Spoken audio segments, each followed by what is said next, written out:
kayo mo pa.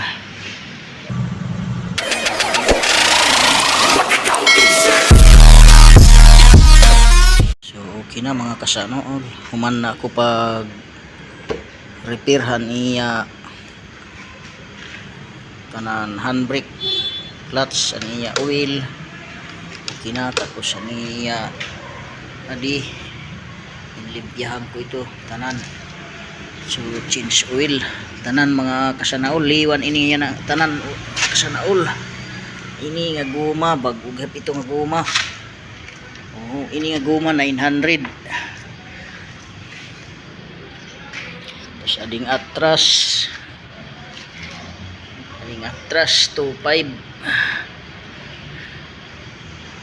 Bag-ug hapon ni puro bag-o. So an city pa mga kasanaol. Change oil, tapos brake pad, nagliwan gyud pa ko ang brake pad.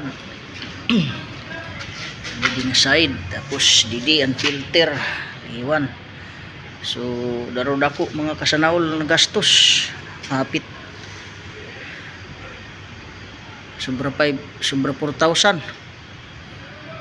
nagastos. Tapos anini pagliwan kay nagpakadto akuhan masin kay para diri hiya masisira dinit mga ligid kumadto kon masin.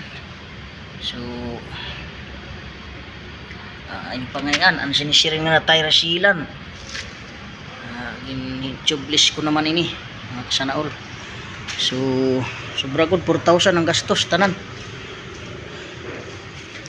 Adiniya guma di pagadunta baga kuan kayo mo pay pati spike pero kay baga mo pay itong bago mga kasanaol.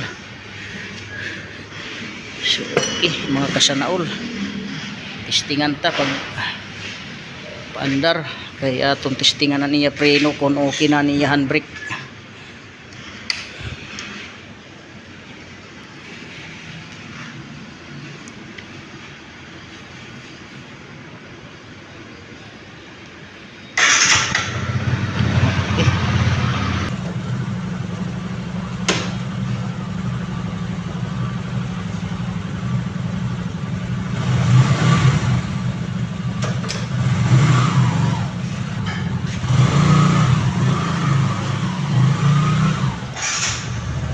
Ito niya handbrake, nakulot na.